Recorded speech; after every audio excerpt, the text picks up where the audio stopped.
할렐루야. 한번 기도합시다. 하나님 아버지, 은혜와 사랑 감사드립니다. 호산나 찬양대가 하나님 앞에 영광 돌렸습니다. 이 찬양을 받아 주시옵소서. 이 시간 말씀 듣는 시간입니다. 마음을 활짝 열고 주의 말씀을 듣습니다. 우리에게 깨달음 주실 뿐 아니라 감동 주시고 은혜 베풀어 주시옵소서. 예수님의 이름으로 기도하옵나이다. 아멘. 할렐루야. 활용점정이라는 고사성어가 있습니다. 활용점정, 그림 화자에다가 용용자, 그 다음에 점을 찍는다는 점점, 그 다음에 이 정자가 보면 눈목 부스에 풀을 청자가 돼 있어요. 저게 눈동자 정이란 정이더라고요. 저도 처음 알았습니다. 눈동자 정이라는 정이 있는지 몰랐는데 저기 눈목면에 풀을 청자, 그게 눈동자 정입니다. 이 고사는 지금으로부터 약 1600년 전 중국 남북조 시기에 장승요라는 화가가 있었습니다. 이 화가가 어느 날 한 승려의 부탁을 받고 사찰 벽면에 용을 4마리 그려달라는 부탁을 받게 됩니다. 그래서 장승요가 실력을 발휘해서 용을 4마리를 벽화에 그렸습니다. 그런데 가만히 보니까 용에 뭐가 없죠? 눈동자를 그려놓질 않았습니다. 그래서 화가에게 아니 다 그려놓고 왜 눈동자를 그려놓지 않습니까? 하니까 제가 용의 눈동자를 점을 찍어 놓으면 이 용이 살아나서 하늘로 올라간다는 거예요. 사람들이 다 비웃으면서 세상에 어떻게 그런 일이 있습니까? 하면서 비웃었습니다. 그러자 이 장승요 화가가 이 한 마리 용에 이 눈동자를 그려 넣었어요. 그러자 갑자기 천둥 번개가 치더니 용이 구름을 타고 하늘로 올라가는 것입니다. 그런데 눈동자를 그려 넣지 않은 3마리 용은 벽화에 그냥 그대로 남아 있었습니다. 이 이야기를 활용점정이라는 이 이야기에서 활용점정이라는 고사성어가 나왔습니다. 이 고사성어의 의미는 아무리 용의 그림을 잘 그렸을지라도 마지막 눈동자를 그려놓지 않으면 제대로 된 그림이 아니라는 뜻입니다. 즉 어떤 일을 잘해도 마무리를 잘하지 못하면 유정의미를 거둘 수 없다는 말입니다. 오늘 선교위원회 헌신예배와 파송식을 지금 하고 있는데요. 캄보디아를 위하여서 헌신을 다짐하는 선교대원들은 지나간 8주 동안 선교학교를 통해서 훈련을 잘 받았습니다. 그래서 제가 지난주 목요일날 선교학교 종강 예배 때 또 필요한 이야기를 잘 했습니다. 그러나 마지막 용의 눈을 그려 넣는 과정이 필요하겠다 싶어서 바로 이런 헌신 예배, 파송 예배를 우리가 드리고 있는데 여러분들은 오늘 이 헌신 예배를 통하여 여러분 안에 미흡한 부분을 잘 채워 넣음으로 하늘을 나는 용과 같이 선교 현장에서 훨훨 나는 선교의 용장들이 되시기를 주의 이름으로 축원합니다. 그렇다면 이 선교 학교의 활용점정은 무엇입니까? 첫 번째 선교 학교의 활용점정은 하나님을 만나는 것입니다. 하나님을 만나는 것. 이사야 선지자는 선지자로 부름을 받기 전에 어려서 이 유대인들 교육은 어려서부터 특별히 이사야 선지자는 이 귀족 출신입니다. 그래서 철저한 말씀의 교육, 성경을 읽고 또 암송하고 또 여러 가지 해석을 알고 하면서 성경으로 훈련받았어요. 그래서 성경 안에 있는 하나님을 잘 알고 있었습니다. 그러나 본문 이사야서 6장에 이르기까지는 하나님에 대하여서 많이 알고 있었지만 하나님을 인격적으로 만나지 못한 상태였습니다. 선교학교나 또 매주 드리는 예배를 통하여 우리들은 하나님에 관한 설교를 무수히 많이 들었어요. 성경 말씀을 무수히 많이 배웠습니다. 그러나 하나님을 인격적으로 1대1로 만나지 못하고 지나갈 수도 있다는 것입니다. 캄보디아 단기 선교로 떠나는 대원들에게 묻고 싶습니다. 직접적으로 묻고 싶어요. 여러분들은 하나님을 인격적으로 만난 적이 있습니까? 이런 생생한 경험이 없다면 여러분의 신앙은 용은 그렸지만 용의 눈을 그려 넣지 않은 상태입니다. 이런 신앙을 저는 종이 호랑이 신앙이라고 생각합니다. 종이 호랑이도 실제 호랑이하고 똑같이 생겼거든요. 언제라도 그림에서 뛰어나올 것 같은 자세로 호랑이가 그려져 있지만 종이 호랑이는 종이 호랑이일 뿐입니다. 어느 누구도 호랑이 그림이나 사진을 보고 놀라지 않습니다. 이제까지 우리의 신앙이 종이 호랑이 같은 신앙은 아닌가 점검해 보시고 이사야가 만난 하나님을 오늘 이 예배 현장에서 생생하게 만나시기를 주의 이름으로 축원합니다. 그렇다면 이사야 선지자가 만난 하나님은 어떤 분입니까? 오늘 본문 1절 말씀 보니까 우시야 왕이 죽던 해에 내가 본즉 주께서 높이 들린 보좌에 앉으셨는데 그의 옷자락은 성전에 가득하였고 했습니다. 이 구절에서 우리는 이사야 선지자가 성전에 들어가서 기도하는 가운데 하나님을 만난 것을 알 수 있습니다. 주께서 높이 들린 보좌에 앉아 계시는 장면을 보았습니다. 그리고는 하나님의 입으신 그 옷자락이 하늘 꼭대기에서 쭉 내려와서 지금 자기가 서 있는 이 성전 바닥까지도 그 옷자락이 이제 느려져 있는 그런 상황을 보았던 것입니다. 높이 들린 보좌는 하나님의 하늘 보좌를 이끌었습니다. 하나님의 그 보좌를 보았다. 하나님의 그 모습을 보았다. 얼마나 대단하겠습니까? 일단 하나님의 모습은 측량 불가한 모습이에요. 하늘 보좌를 보았는데 하나님께서 거기에 앉아 계신데 그 옷자락이 하늘 꼭대기부터 시작해서 성전까지 늘어져 있으니 이건 인간이 측량 불가한 상황입니다. 사람이 일반적으로 측정 불가능한 웅장한 자연 환경이나 거대한 건축물을 만나면 경이로워서 깜짝 놀라는 것이 정상입니다. 이사야 선지자도 처음 하나님을 만나고는 그 규모에 놀랐습니다. 하늘 꼭대기에서 옷자락이 시작하여 땅바닥까지 내려왔으니 그 어마어마한 그 광경 아마 이제까지 본 적이 없었을 것입니다. 그런데 여기에 하나님의 얼굴에 대한 묘사가 전혀 없습니다. 잘 보시기 바랍니다. 그 옷자락은 보았고 보좌는 보았지만 하나님의 모습이 어떻게 생겼는가 전혀 여기 기록이 없어요. 모세에게 말씀하셨죠. 하나님을 본 자는 죽는다고 그랬습니다. 출애굽기 33장 20절입니다. 하나님은 자신의 얼굴을 보여달라는 모세에게 이렇게 말씀하셨어요. 또 이르시되 네가 내 얼굴을 보지 못하리니 나를 보고 살 자가 없음이니라 그랬어요. 하나님 보고 살 자가 없어요. 그래서 모세도 하나님의 뒷모습만 보게 됩니다. 출애굽기 33장 22, 23절입니다. 내 영광이 지나갈 때 내가 너를 반석 틈에 두고 내가 지나가도록 내 손으로 너를 덮었다가 어떻게 해요? 손을 거두리니 지나가고 거두려면 어떻게 한다고요?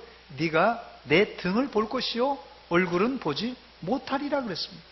아마 이사야 선지자도 하나님의 형체는 보았지만 하나님의 얼굴은 보지 못했을 것입니다. 사실 모세도 처음 하나님을 인격적으로 만난 것이 몇 살입니까? 80세입니다. 모세가 하나님을 만난 것이 인격적으로 만난 것이 80세예요. 이 말은 무슨 뜻입니까? 79세까지 모세는 하나님에 관하여서 이야기를 들었고 하나님을 간접적으로 알고 있었지만 인격적으로 1대1로 떨기나무 불꽃 가운데서 활활 타오르시는 그 하나님을 만나지 못한 상태입니다. 그런데 하나님의 때가 되자 모세를 미디안 광야에서 하나님의 산 호렙산까지 인도하시고 거기 떨기나무 가운데 타오르는 불꽃 가운데 하나님은 모세를 만나 주셨습니다. 이 일은 40년 이 말은 이 40년 애굽의 바로 궁전에서 바로 이 모세는 애굽의 모든 학문과 기술을 다 배웠을 때 하나님을 알았지만은 하나님을 만나지 못했습니다. 미디안 광야에서 40년간 양을 치면서 모세는 역시 하나님을 알았지만은 하나님을 생생하게 만나지 못했습니다. 그런데 힘이 다 빠진 노인, 80세 된 노인 모세는 그때 하나님을 만났고 거기서 새로운 인생이 시작되게 됩니다. 오늘 본문의 이사야도 이제까지 하나님에 관하여 알고만 있었지 하나님을 실제로 만나지 못했고, 여기 보니까 우시야 왕이 죽던 해 주전 739년에 성소에서 기도하던 중에 하늘 보좌에 앉아 계신 하나님의 그 모습을 보았던 것입니다. 여기서부터 이사야는 비로소 선지자의 사명을 받고 이스라엘에게 하나님의 말씀을 이제 선포했던 것입니다. 이 자리에 캄보디아 단기 선교를 떠나는 대원들이나 아니면 선교를 보내는 성도님들, 우리 모두가 우리 신앙생활에, 우리 믿음에 최종적인 점검을 해야 될 것인데, 그 점검이 무엇입니까? 내가 인격적으로 생생하게 하나님을 만난 경험이 있는가? 그거 한번 점검해 보시기 바랍니다. 뭐 다른 사람한테 물어볼 거 없어요. 다른 사람한테 물어볼 거 없어요. 여러분에게 여러분 스스로가 물어보시기 바랍니다. 나는 정말 인격적으로 하나님을 만난 경험이 있는가? 그건 여러분들이 알 거예요. 그것도 모른다면 좀 이상한 사람입니다. 이사야 선지자는 하나님을 만난 사건이 너무나 충격과 경이로운 일이라서 정확한 날짜를 기록하고 있는데, 우시야 왕이 죽던 해 주전 739년이라고 기록하고 있습니다.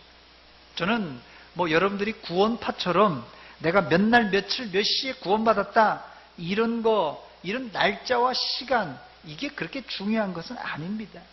진짜 중요한 것은 몇 날 며칠에 그 받은 것이 중요한 것이 아니라, 그것이 설령 기억이 안 날지라도 하나님을 만났던 사건은 내 평생에 잊지 못할 그런 상황입니다.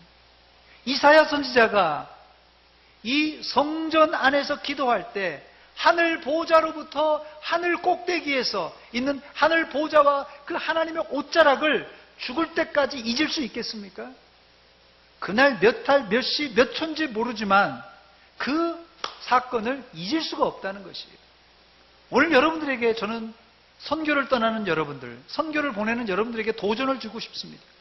우리가 그냥 교회에 왔다 갔다가 아니라 정말 내가 생생하게 이런 이사야가 만났던 하나님을 인격적으로 1대1로 만난 경험이 있는가?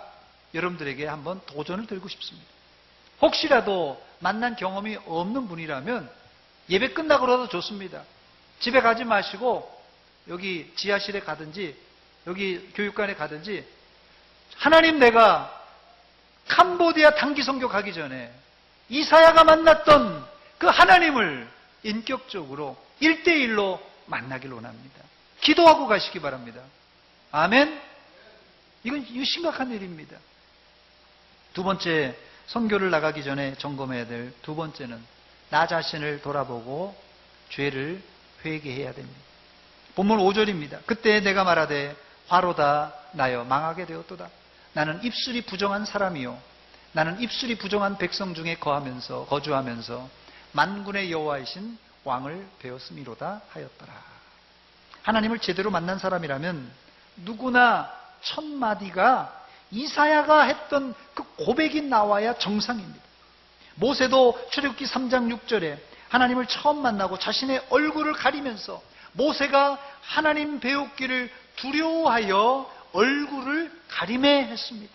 신약의 베드로도 예수님을 만나고 자신이 죄인인 것을 고백했습니다. 누가복음 5장 8절에 보니까 시몬 베드로가 이를 보고 예수의 무릎 아래 엎드려 이르되 주여 나를 떠나소서 나는 죄인으로소이다. 이사야 또 여기 베드로 모든 사람들이 예수님을 하나님을 제대로 만난 사람들의 공통적인 특징이 바로 이겁니다.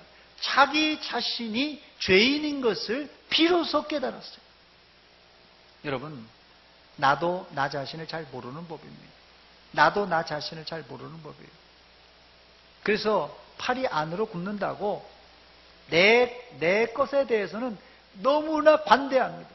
다른 사람에 대해서는 그냥 이러쿵 저러쿵 얘기만 하는데 내 것은 그럴 수도 있지 이러고 끝나버려요. 인간은 누구나 자기가 모르는 자기 자신의 맹점들이 있습니다. 이걸 브라인드 스포트라고 합니다. 브라인드 스포트. 맹점이에요. 그래서 운전하다가도 사각지역이 있습니다. 안 보이는 구역이 있어요. 앞만 백밀러로 보려고 해도 앞만 돌아봐도 안 보이는. 그래서 이 운전할 때 철칙은 아예 눈으로 확인하라고 그럽니다. 눈으로 확인하라고. 교도소에 가서 물어보세요.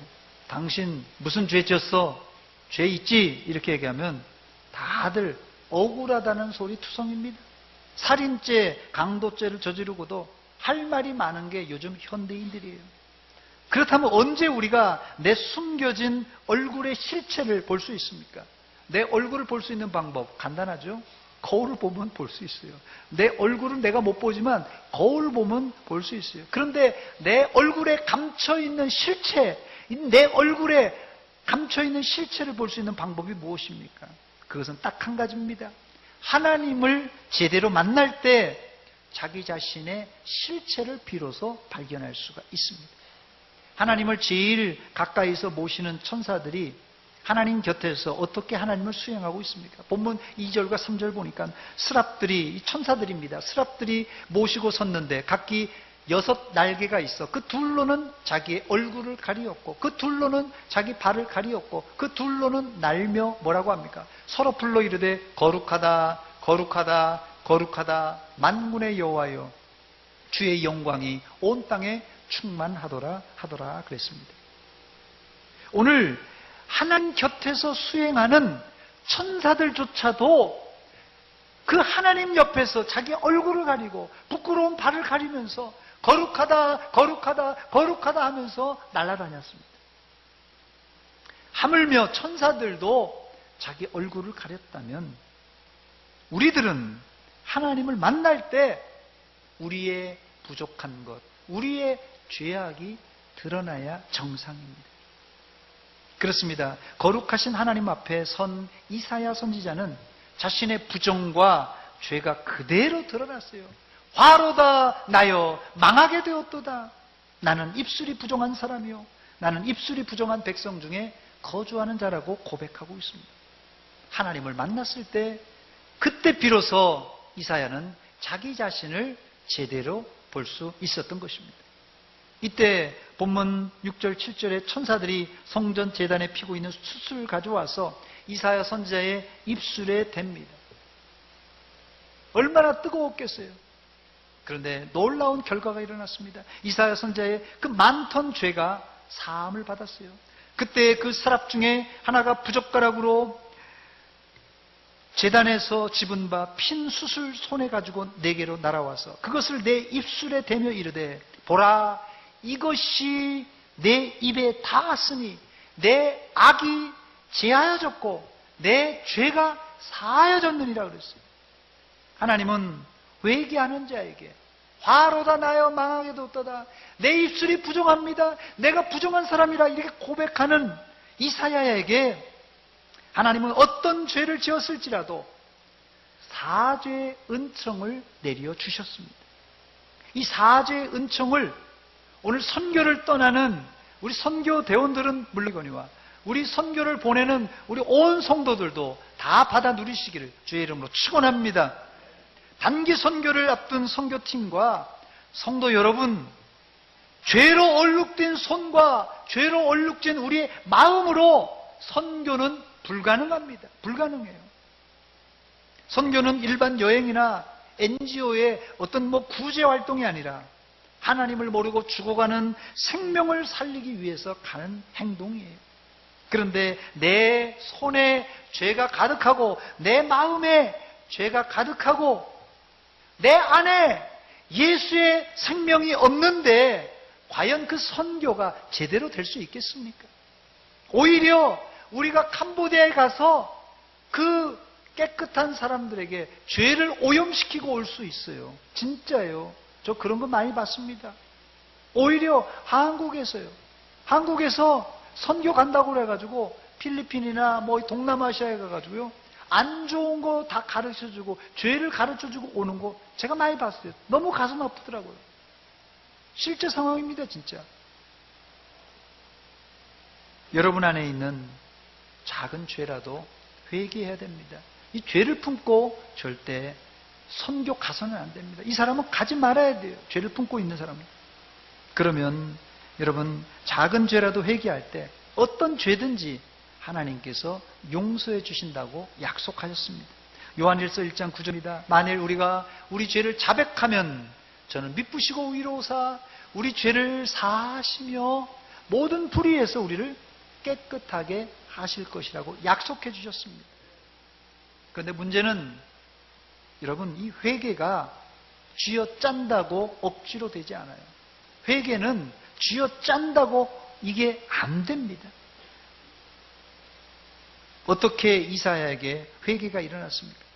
높이 들린 하나님의 보좌, 하나님의 형상을 바라보았을 때 그때 엄청난 쇼크와 함께 자기 자신을 발견하고 그때부터 회개가 터져나와서 화로다 나여 망하게 되었도다. 내 입술이 부정하다. 내 입술이 부정하다고 하면서 고백하며 회개가 일어났습니다.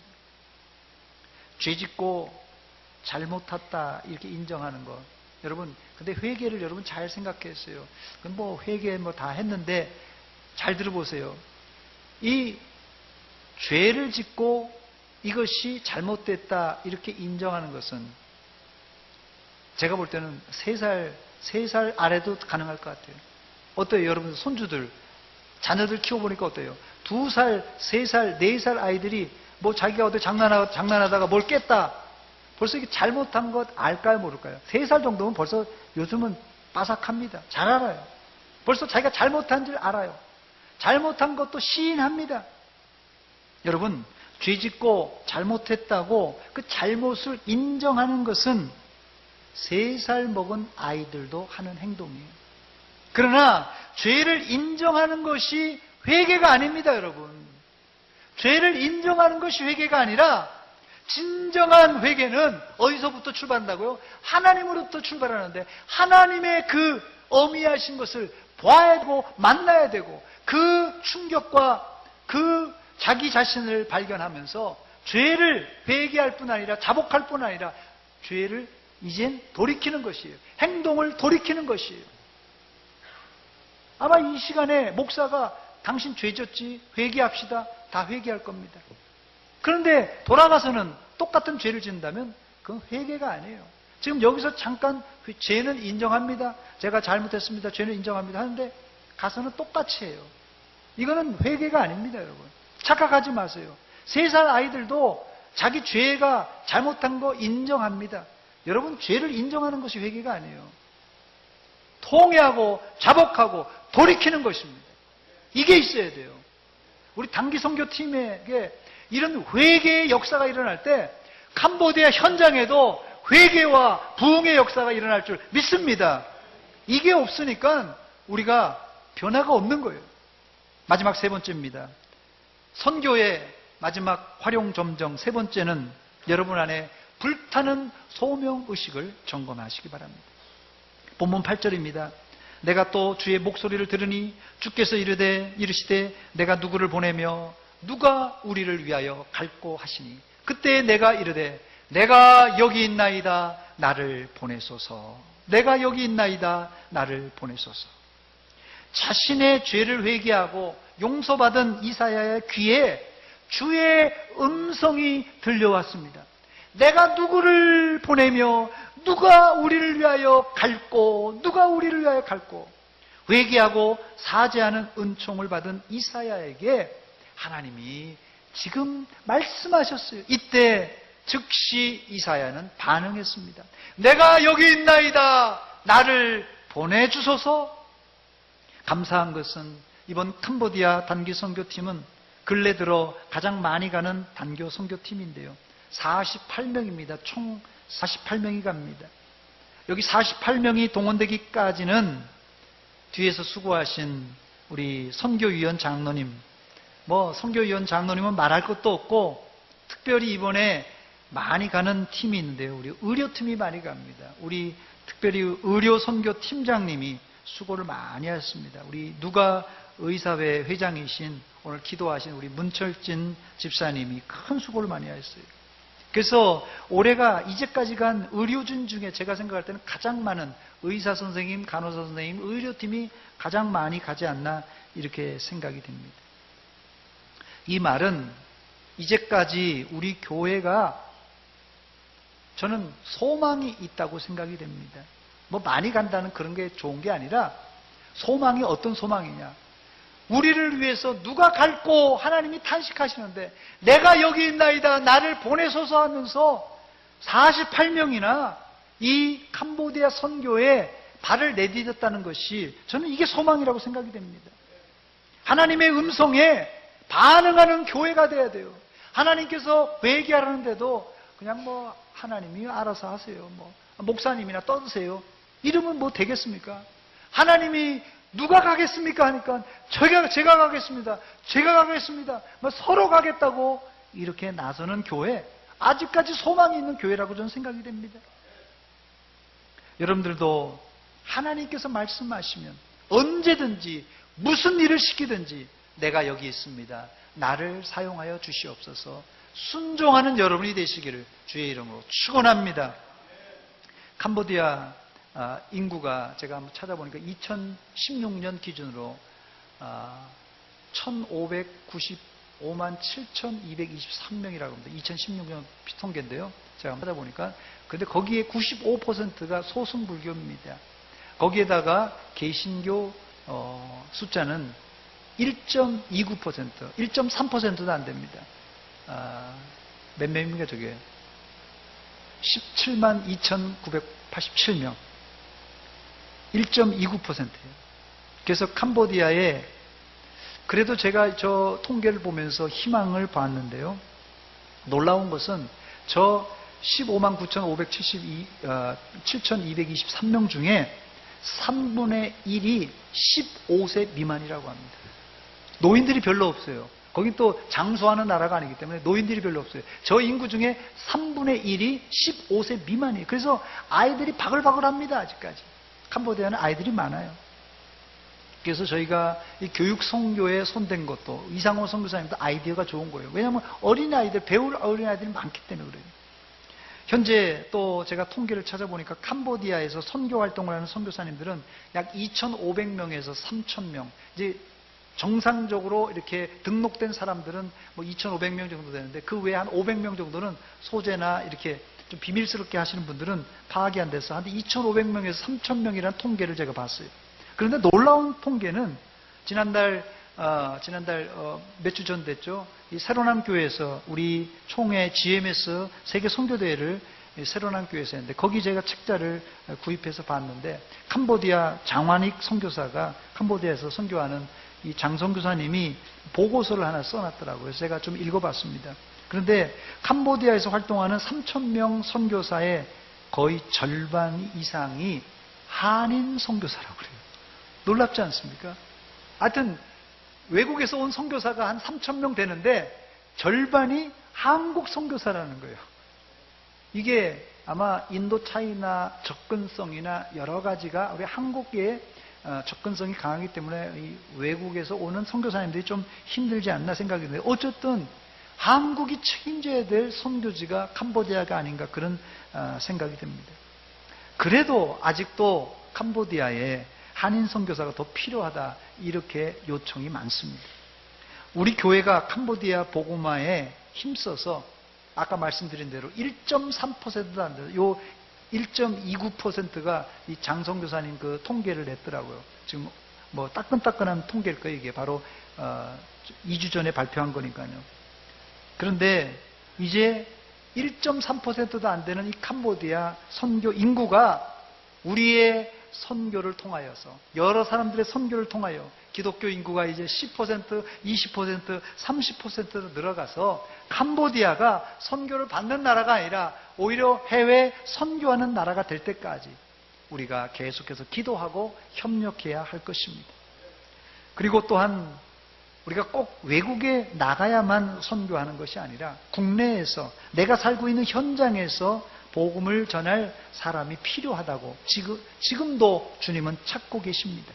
하나님이 누가 이 문화동을, 누가 대전시에, 누가 대한민국의 선교사로 나가겠느냐 할 때, 여러분들 외국에 못 간다는 건 좀 핑계가 될 수 있어요. 돈도 들어야지, 뭐 여러 가지 더운 나라니까 못 간다, 뭐 핑계도 될 수 있습니다만은, 한국에서 누가 복음을 전할꼬 할 때, 내가 여기 있습니다, 나를 보내소서, 이렇게 고백하는 여러분이 되시기를 주의 이름으로 축원합니다. 누가복음 10장 2절 우리 한 목소리를 같이 읽어보겠습니다. 같이 읽습니다. 시작. 이르시되 추수할 것은 많되 일꾼이 적으니 그러므로 추수하는 주인에게 청하여 추수할 일꾼들을 보내주소서 하라. 아멘.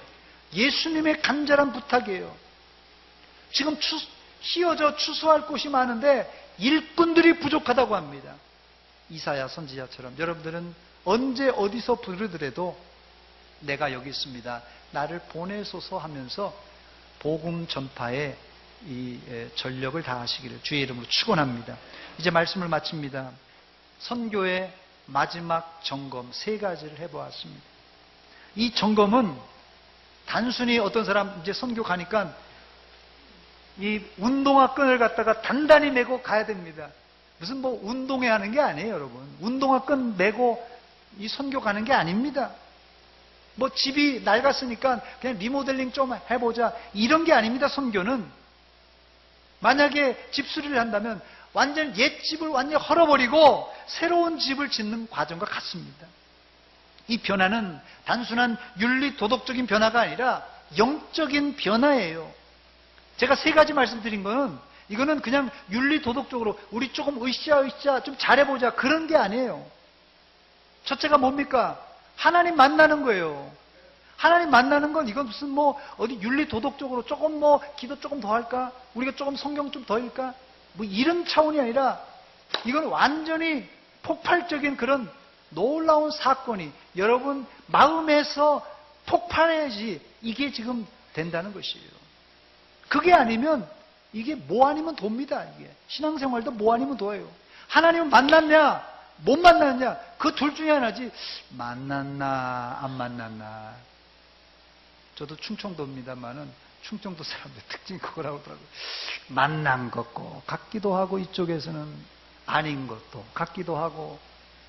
만나면 만난 거고 못 만나면 못 만난 거예요, 여러분. 이거 점검하세요, 정말.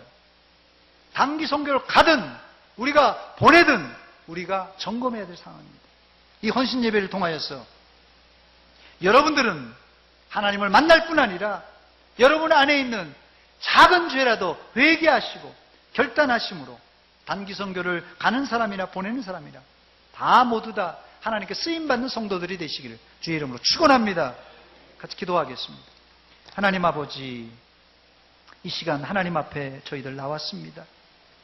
아버지, 이 시간 저희들 선교한다고 이렇게 준비했지만은 우리의 준비로는 불가능합니다. 하나님 아버지, 하나님 도와주시고 우리를 만나 주시옵소서. 하나님, 우리가 하나님을 만나지 못하고는 허탕치고 돌아오는 빈 그물 같은 인생이 되고 맙니다.